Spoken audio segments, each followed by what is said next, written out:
بسم اللہ الرحمن الرحیم۔ جیسا کہ آپ لوگوں کو پتہ ہے کہ جعفر آباد، سعود پور، جھلم مکسی یہ تمام اضلاع سیلابی صورتحال سے متاثر ہوئے، جہاں کے ہزاروں لوگ بے گھر ہوئے۔ اس کے بعد سیاسی و سماجی جماعتوں نے کسی نہ کسی حد تک اپنا کردار ادا کیا، لوگوں کی مدد کی، اور یہاں پر انتظامیہ کے حوالے سے جو مسائل پیدا ہوئے انہوں نے اپنا کردار ادا کیا، ایک حد تک وہ ظاہر ہوئے اور اپنی آواز بلند کی۔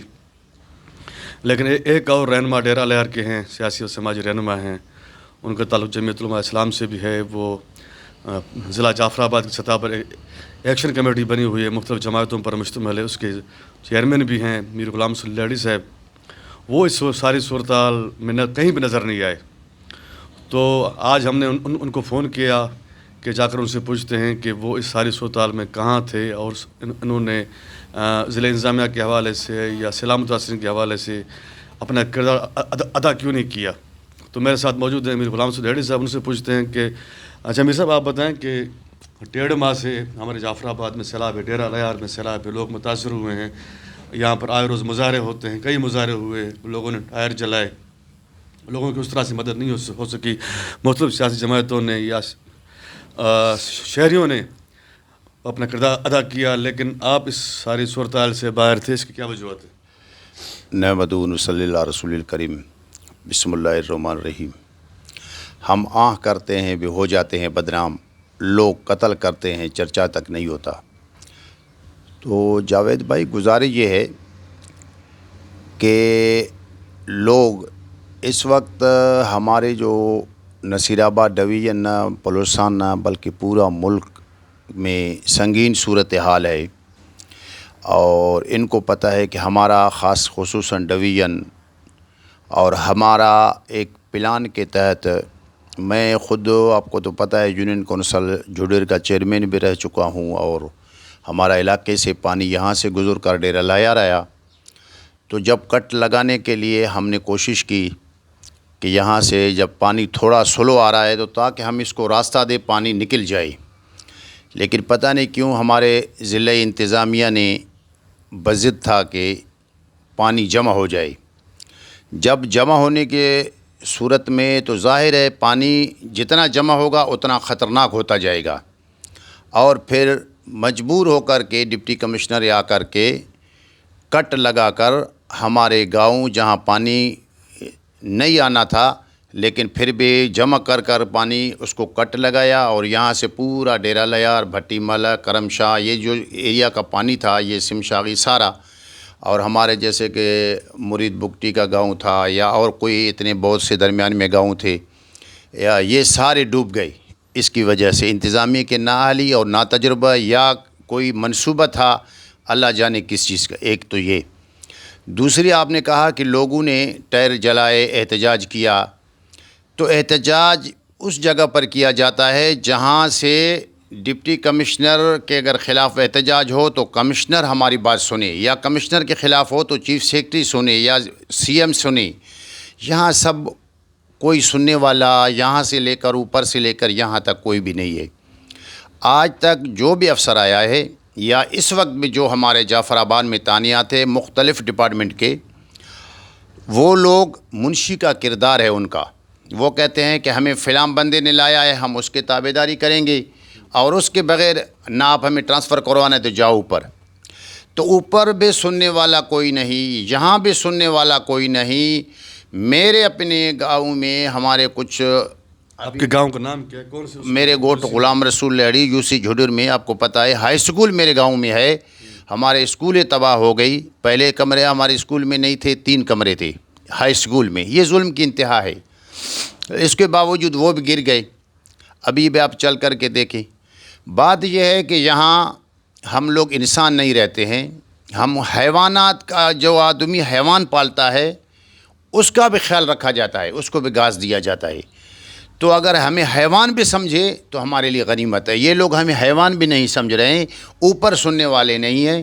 ہم تو ایک چیز کے لیے حیرانگی ہے، ہم یہ نہیں کہتے کہ ہمارے ادارے نااہل ہیں، ہمارے ادارے کے سب لوگ کرپشن میں ملوث ہیں یا غلط ہیں، لیکن ان میں کچھ ایسے عناصر موجود ہیں جو صرف اپنا ذات کے لیے سوچتے ہیں، نہ ریاست کے لیے سوچتے ہیں، نہ ملک کے لیے، نہ قوم کے لیے، نہ علاقے کے لیے.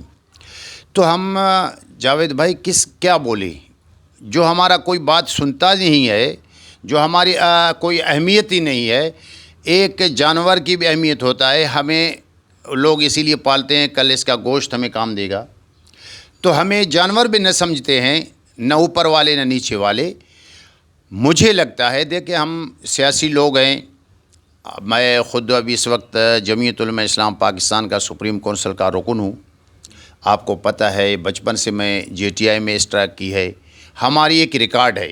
یعنی آج بھی میں تمام اداروں کو، اپنے اسٹیبلشمنٹ کے اداروں کو چیلنج دیتا ہوں کہ وہ ثابت کریں کہ آج تک ہم نے چور کی حمایت کی، آج تک ہم نے غلط کام کی، بلکہ ہمیں مارا گیا، ہمیں قتل کر دی گئے، میرے بندو کو مارا گیا، ہمیں مارا گیا، لیکن ہماری فریاد تک نہیں سنا جاتا ہے. ہمیں ہر طرف سے مارا جاتا ہے، سرکار کی طرف سے بھی مارا جاتا ہے اور اس طرف سے بھی ہمیں مارا جا رہا ہے. لیکن ہم حیرانے کریں کیا؟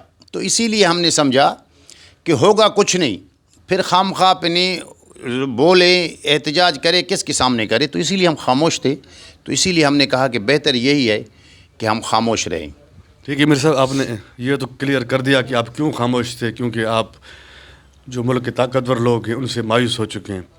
اچھا مجھے آپ بتائیں کہ آپ کا گاؤں ڈوبا، آپ نے کہا کہ مرید خان بگٹی کا گاؤں ڈوبا، ڈیرہ الہر شہر ڈوبا، اس کا آپ ذمہ دار کس کو سمجھتے ہیں؟ کس نے ڈبویا؟ سب سے پہلے دیکھیں، عوام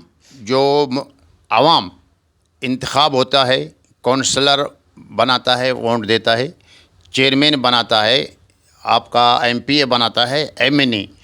اس کو اسی لیے ووٹ دیا جاتا ہے کہ یہ بندہ ہمارے مسائل کو حل کرے گا، اپنے وسائل کے تحت بیٹھ کے ہمارے مسائل حل کرے گا. یہاں ہماری بدقسمتی ہے، جو ہمارے نمائندے ہوتے ہیں وہ خود کو آقا سمجھتے ہیں، افضل سمجھتے ہیں، عوام کو اپنا نوکر تک نہیں سمجھتے. تو اسی لیے یہ صورتحال ہے. اگر عوام دیکھیں نا، اگر منتخب نمائندے عوامی نمائندے ہوتے، ان کو یہ احساس ہوتا کہ بھئی مجھے کل ووٹ مانگنا ہے. وہ لوگ تو کہتے ہیں کہ ہم پھر بھی کامیاب ہوں گے. یہ غریب لوگ ہیں، کسی کو دھمکی دیا جاتا ہے الیکشن کے دوران، کسی کو پیسے کے لالچ دیا جاتا ہے، تو کسی کو کوئی اور طریقے سے دھمکا کر یہ اپنا لوگ ٹائم پاس کر کے الیکشن میں جیت کر کے جا کر اسمبلی میں بیٹھتے ہیں. تو اس کی سب سے پہلی ذمہ داری ہے، عوام کا نمائندہ عوام کا خادم ہے، وہ لوگ ذمہ دار ہیں. اس کے بعد یہاں کا انتظامیہ ذمہ دار ہے. ڈپٹی کمشنر ایک ضلع کا، ایسے سمجھو گورنر بھی ہے، مجسٹریٹ بھی، ہر چیز ہے. وہ اس کی ذمہ داری ہے کہ وہ اپنی عوام کی نگہبانی کرے، وہ اپنے وسائل، جتنے بھی سرکار نے ان کو وسائل دیے. اب بھی میں چیلنج سے کہہ سکتا ہوں، اتنے وسائل گورنمنٹ نے دی ہے، لیکن ان کا اگر 10-20% بھی استعمال ہوتا تو ہمارا یہ صورتحال نہ ہوتا. سب سے پہلے نمائندے، دوسرے نمبر پر میں اس کو یہاں کے نااہل انتظامیہ کو قرار دیتا ہوں.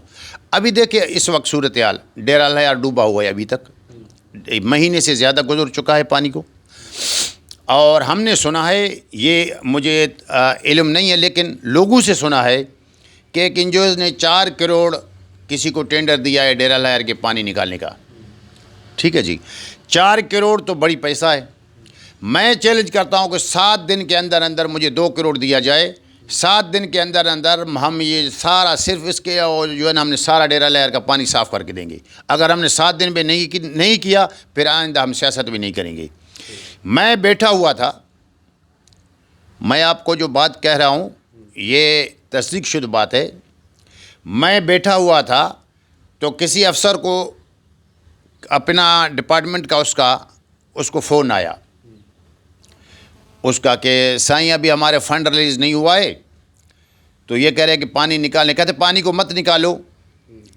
میں بیٹھا تھا، اس نے اپنے پھر کسی بندے، کہاں بیٹھے تھے، کس کے ساتھ؟ یہ کس نے کہا کہ آپ یہ پانی نہیں نکالو فی الحال؟ یار اس بات کو چھوڑو، مہربانی کرے. ٹھیک ہے، وقت آنے پر یہ بھی ثابت ہوگا. تو گزارش یہ ہے کہ میں بیٹھا ہوا تھا تو چائے پی رہے تھے وہاں، میں بھی اس پانی کے اس مسئلے کے لیے اس کے ساتھ ڈسکس ہو رہی تھی.